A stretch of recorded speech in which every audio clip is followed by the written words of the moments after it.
در مورد اون که چگونه مهاجران به دام خلبان میافتند، همین را میخواهم بگویم که پیش از همه همین شب و روز که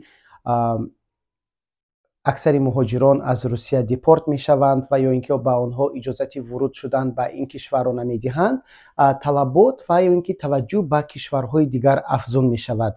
از بس که شرایط زندگی در کشورهای اروپا، در امریکا و کانادا بهتر ارزیابی می شود و در آنجا حقوقهای انسان گویم تا حد رعایت می شود و ارج گذاری می شود، مهاجران می خواهند که بیشتر به این کشورها بروند.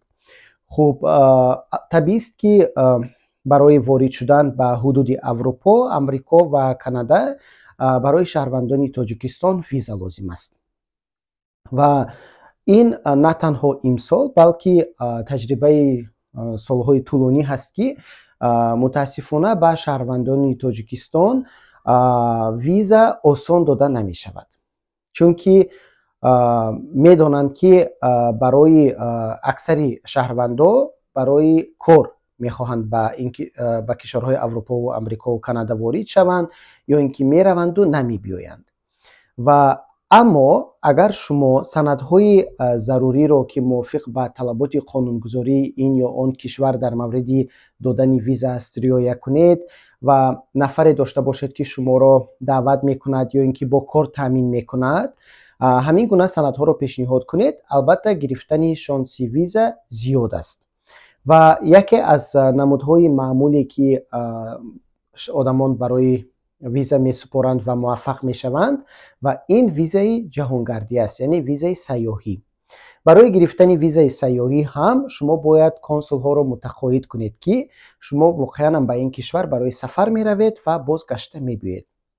عادتا برای زیاد کردن شانس گرفتن ویزای سیاحی توصیه داده می شود که شخص یک یا دو ویزای که داشته باشد، یعنی قبلا سیاحت کرده باشد و تجربه سیاحی را داشته باشد. و از این رو اگر آنها مثلا به یک چند کشور سفر کرده باشند، پس گرفتن ویزای کشورهای مثل امریکا، حدود شانگهای و کانادا آسان تر می شود.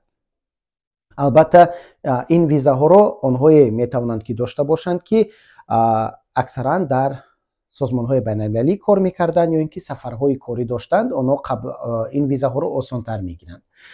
و از بس که حال و طلبات خیلی زیاد است، یعنی بازاری کمک برای گرفتن ویزا هم گرم است، طبیعی است و شرکت‌ها گویم که خیلی خوب کار می‌کنند چون مراجعت خیلی زیاد است و همین طلبات با بازار البته نفران الهیده هم را برآورده است.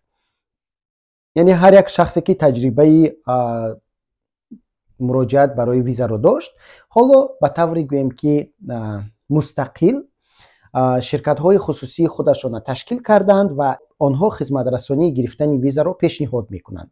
در میان این نفران اینترنتی گویم یعنی کارشناسان اینترنتی آدمان پاک وجدان هم هست و قلابان هم هست و البته قلابان با هر گونه وعده ها میتوانند که شخص رو مشتری رو متقاعد سازند که برایش گرفتن ویزا برایشون کمک میکند و همچنین کفالت میدهند و آدمان به همین کفالت باور میکند. باید گفت که همین کفالت میدهند گفتن الکه یکی از نمونه های آن است که این شخص میتواند شما فریب کند، چون که هیچ کس نمیتواند برایتان کفالتی گرفتن این یا آن ویزا را دهد.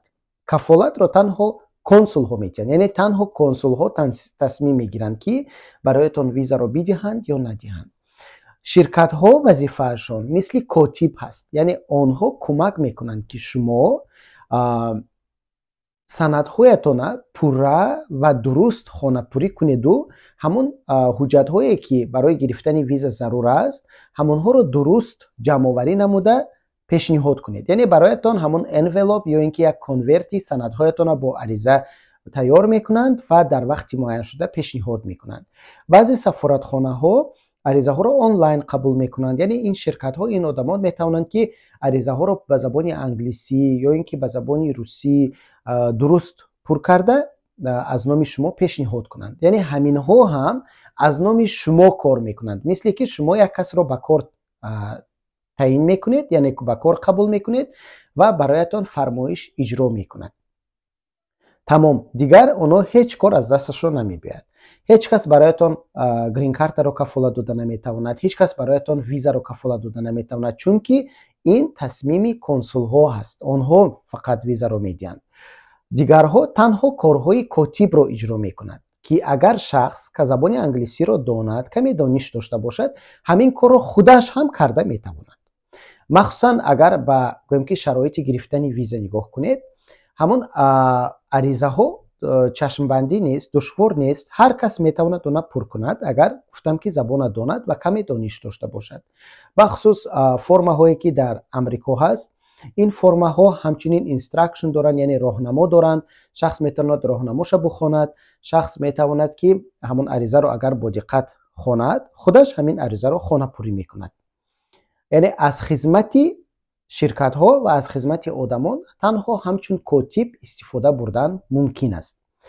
мутаассифона баъзе одамоне ки ба дасти қаллобон меафтанд, онҳо медонанд ки шанси гирифтани визаашон кам аст ва дидаву дониста бо роҳҳои тақаллубӣ мехоҳанд соҳиби виза шаванд ва дар ин ҳолат албатта онҳо осонакак ба дасти қаллобон меафтанд, чунки бисёр аз қаллобон барояшон аллакай пешниҳоди гӯем ки омода кардани санадҳои тақаллубиро пешниҳод мекунанд.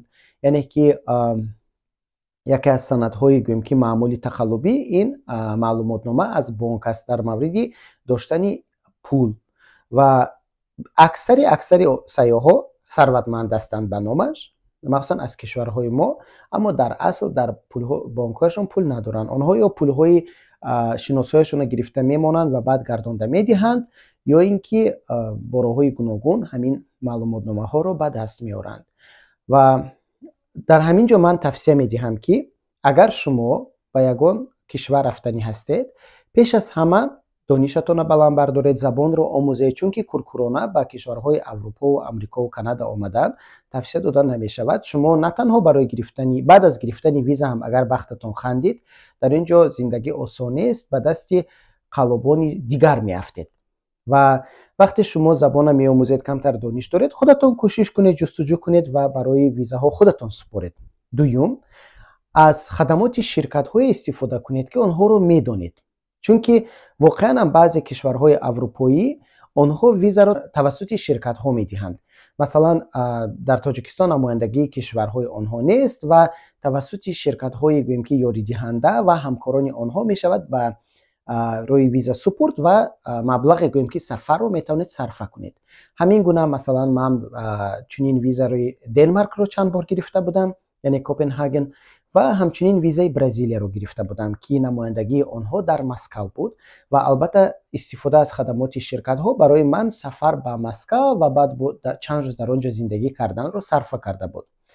ва агар шумо аз хадамоти онҳое ки гӯем ки дафтарҳо ё офисҳои онлайнӣ доранду тавассути интернет ва рекламаҳо аз онҳо огоҳ шудед, мехоҳед истифода баред, инам ихтиёри шумост, аммо дар ин бозор қаллобон зиёд буда метавонанд ва танҳо аз хизмати онҳое истифода баред ки ё ҳамон шахса шумо худатон бевосита медонед ва ё ин ки дӯстони аз ҳама наздикатон, ҳамкоронатон, ё ин ки бародарону ҳамсояҳоятон аз ҳамин хадамоти ӯ истифода бурда муваффақ шуданд.